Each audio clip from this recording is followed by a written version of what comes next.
Hi hello ನಮಸ್ತೆ welcome to ಬೆಳಕು KS academy Kolar.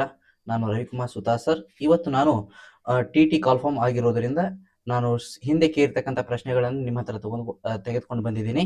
ಇಲ್ಲಿ ಈ ನಮ್ಮ ಬೆಳಕು ಹ್ಯಾರಿಸ್ ಅಂತಕ್ಕಂಥ ಯೂಟ್ಯೂಬ್ ಚಾನಲ್ನ ಸಬ್ಸ್ಕ್ರೈಬ್ ಮಾಡ್ಕೊಳ್ಳಿ ಮತ್ತು ಬೆಲ್ ಐಕಾನ್ ಪ್ರೆಸ್ ಮಾಡಿ ಮತ್ತು ಸಾಕಷ್ಟು ವಿಡಿಯೋಗಳನ್ನು ನೋಡಿ ಅಂತ ಹೇಳ್ತಾ, ಇವತ್ತು ನಾನು ಇಂಗ್ಲಿಷ್ಗೆ ಸಂಬಂಧಪಟ್ಟಂತೆ ಗ್ರಾಮರ್ ಮತ್ತು ಪೆಡಗಾಗಿಗೆ ಸಂಬಂಧಪಟ್ಟಂತೆ ಕೆಲವೊಂದು ಪ್ರಶ್ನೆಗಳನ್ನ ಹಿಂದೆ ಕೇಳಿರ್ತಕ್ಕಂಥ ಸೀಟೆಡ್ ನಲ್ಲಿ ಕೇಳಿರ್ತಕ್ಕಂಥ ಪ್ರಶ್ನೆಗಳನ್ನ ನಿಮ್ಮ ಹತ್ರ ತಗೊಂಡ್ ಬಂದಿದ್ದೀನಿ. ದಯಮಾಡಿ ಈ ವಿಡಿಯೋವನ್ನ ಪ್ರಾರಂಭದಿಂದ ಹಿಡಿದು ಮುಕ್ತಾಯವರೆಗೆ ನೋಡಿ ಅಂತ ಕೇಳ್ತಾ, ಮೊದಲಿನ ಪ್ರಶ್ನೆ,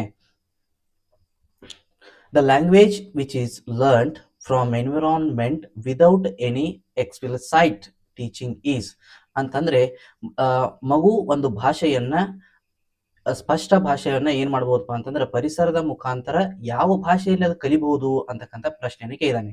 option A second language, option B third language, option C school language, option D first language. ಹಂಗಾರೆ ಆ ಒಂದು ಮಗು ತನ್ನ ಒಂದು ಭಾಷೆಯನ್ನ ಯಾವುದರ ಮುಖಾಂತರ ಕಲಿಬಹುದು ಅಂತಂದ್ರೆ ತನ್ನ ಮಾತೃಭಾಷೆಯಲ್ಲಿ ಮಾತ್ರ ಏನ್ ಮಾಡಬಹುದು. ಮಗು ಯಾವುದೇ ಭಾಷೆಯನ್ನ ಏನ್ ಮಾಡಬಹುದು, ಪರಿಸರ ಮುಖಾಂತರ ಕಲಿಬೇಕಾದ್ರೆ ಮಾತೃಭಾಷೆಯಲ್ಲಿ ಅದೇನ್ ಮಾಡ್ತದ, ಮಗು ಕಲಿಯುತ್ತದೆ. ಇನ್ನು ಎರಡನೇ ಪ್ರಶ್ನೆ, language is tool because it is option A, it is used for conveying ideas, B, it is used for communication, it is used for processing ideas, D, it is used for thinking. Conveying ideas ಅಂತಂದ್ರೆ ವಿಚಾರಗಳನ್ನು ತಿಳಿಸುವುದು, communication ಸಂಪರ್ಕವನ್ನು ಮಾಡೋದು, processing ಅಂದ್ರೆ ವಿಚಾರಗಳನ್ನ ಸಂಸ್ಕರಿಸುವುದು, for thinking ವಿಚಾರಕ್ಕೋಸ್ಕರ ನಾವು ಈ ಭಾಷೆಯನ್ನ ಬಳಸ್ತೀವಿ. ಹಾಗಾದ್ರೆ ಯಾವುದಕ್ಕೋಸ್ಕರ ಈ ಭಾಷೆನ ನಾವು ಬಳಸ್ತೀವಿ ಅನ್ನೋದು ಬಹಳ ಇಂಪಾರ್ಟೆಂಟ್ ಆಗಿರ್ತಕ್ಕಂಥ ಪ್ರಶ್ನೆ. ಇಲ್ಲಿ ಕಮ್ಯುನಿಕೇಶನ್ ಅಂತಕ್ಕಂಥದ್ದು ಬಹಳ ಇಂಪಾರ್ಟೆಂಟ್ ಆಗಿರ್ತಕ್ಕಂಥ ಒಂದು ಪ್ರಶ್ನೆ. ಹೀಗಾಗಿ ನಮಗೆ ಕಮ್ಯುನಿಕೇಶನ್ ಅಂತಕ್ಕಂಥದ್ದು ಸೂಕ್ತವಾಗಿರ್ತಕ್ಕಂಥ answer. Next, children can best learn a language when they have. ಒಂದು ಮಗು ಆ ಭಾಷೆಯನ್ನ ಕಲಿಬೇಕಾದ್ರೆ ಮುಖ್ಯವಾಗಿ ಏನನ್ನ ಪಡ್ಕೊಳ್ಬೇಕು ಅಂತಕ್ಕಂಥದ್ದು.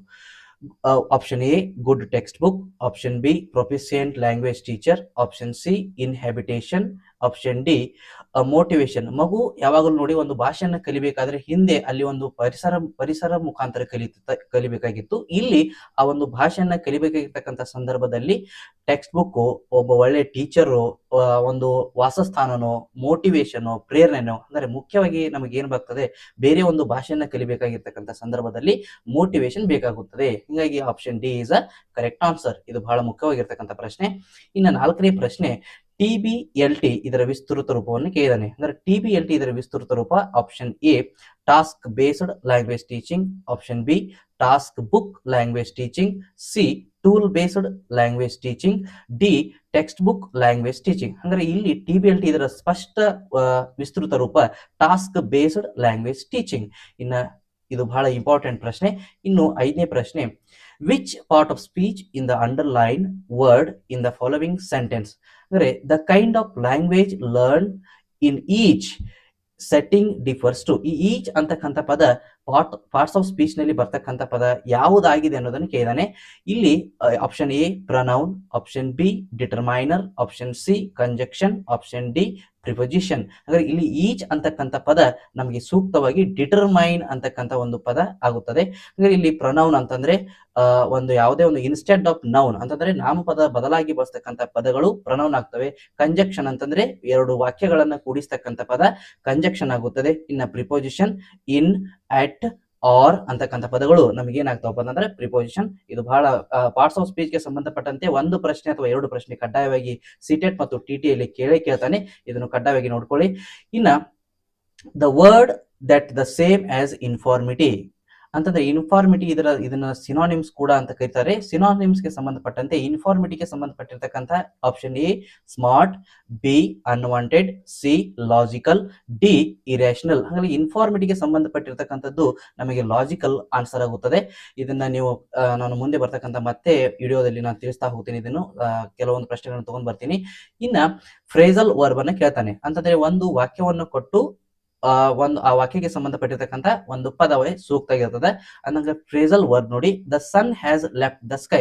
ಲೆಫ್ಟ್ ಅಂತಕ್ಕಂಥ ಒಂದು ಪದವನ್ನು ಸೂಚನೆ ಮಾಡಿದವಾಗ ನಮಗೆ option A good evening, option B good morning, option C good good forenoon, option D good afternoon. ಹಂಗಾರೆ ಇಲ್ಲಿ ಲೆಫ್ಟ್ ಇರುವುದರಿಂದ ಸೂರ್ಯ ಮುಳುಗುತ್ತಾನೆ, ಹಂಗಾಗಿ ನಮಗೆ good evening is a correct answer. ಇನ್ನ ಆಪ್ಷನ್ 8ನೇ ಪ್ರಶ್ನೆ, happy quiver of a bird, song of the underline word is. ಅಂದ್ರೆ ಹ್ಯಾಪಿ ಅಂತಕ್ಕಂಥ ಪದ ಪಾರ್ಟ್ಸ್ ಆಫ್ ಸ್ಪೀಚ್ ಗೆ ಸಂಬಂಧಪಟ್ಟಿರ್ತಕ್ಕಂಥದ್ದು. ನೋಡಿ, on adjective, B on adverb, C noun, D verb. ಅಂದ್ರೆ ಇಲ್ಲಿ ಅಡ್ಜೆಕ್ಟಿವ್ ಗೆ ಸಂಬಂಧಪಟ್ಟಿರ್ತಕ್ಕಂಥದ್ದು ಹ್ಯಾಪಿ, ಅಂದ್ರೆ ವಿಶೇಷಣವನ್ನು ಹೇಳ್ತಕ್ಕಂಥ ಪದ ಯಾವುದಪ್ಪ ಅಂತಂದ್ರೆ ಇಲ್ಲಿ ಹ್ಯಾಪಿ. ಇನ್ನು next, the antonym of triggers. Triggers ಗೆ ಸಂಬಂಧಪಟ್ಟಿರ್ತಕ್ಕಂಥ ಆಂಟಾನಿಮ್ಸ್ ವಿರುದ್ಧಾರ್ಥಕ ಪದ A prolongs, B deviates, C controls, D excites. ಅಂದ್ರೆ ಇಲ್ಲಿ ಟ್ರಿಗ್ಗರ್ಸ್ ಅಂತ ಹೇಳಿದ್ರೆ ಭಾವೋದ್ವೇಗಕ್ಕೆ ಒಳಗಾಗುವುದು. ಅಂದ್ರೆ ಇಲ್ಲಿ ನಾವು ಭಾವೋದ್ವೇಗಕ್ಕೆ ಒಳಗಾಗಿರ್ತಕ್ಕಂಥ ಸಂದರ್ಭದಲ್ಲಿ ಕಂಟ್ರೋಲ್ಸ್ ಅಂತಕ್ಕಂಥ ಪದವನ್ನು ನಾವು ಏನ್ ಮಾಡಬಹುದು, ಸೂಚಿಸಬಹುದು. ಹೀಗಾಗಿ ಆಂಟಾನಿಮ್ಸ್ ಟ್ರಿಗ್ಗರ್ಸ್, ಕಂಟ್ರೋಲ್ಸ್. ಇನ್ನು ಕೊನೆಯ ಪ್ರಶ್ನೆ, how can we get peace of mind. ಅಂದ್ರೆ ಶಾಂತಿಯನ್ನು ನಾವು ಯಾವ ತರ ಪಡ್ಕೊಳ್ಬಹುದು. A by accepting life as it comes, B by enjoying good healthy, C by overcoming anger, D through prolonged meditation. ಅಂದ್ರೆ ಇಲ್ಲಿ ನಾವು ಮೆಡಿಟೇಷನ್ ಮಾಡುವ ಮುಖಾಂತರ ಏನ್ ಮಾಡಬಹುದು ಅಂತಂದ್ರೆ ನಮ್ಮ ಮನಸ್ಸನ್ನ ಶಾಂತಿಯುತವಾಗಿ ಗೊಳಿಸ್ಕೊಳ್ಬಹುದು. ಹಂಗಾಗಿ ಪ್ರೊಲಾಂಗ್ ದ ಮೆಡಿಟೇಷನ್ ಅಂತಕ್ಕಂಥದ್ದು ಸೂಕ್ತವಾಗಿರ್ತಕ್ಕಂಥ ಆನ್ಸರ್.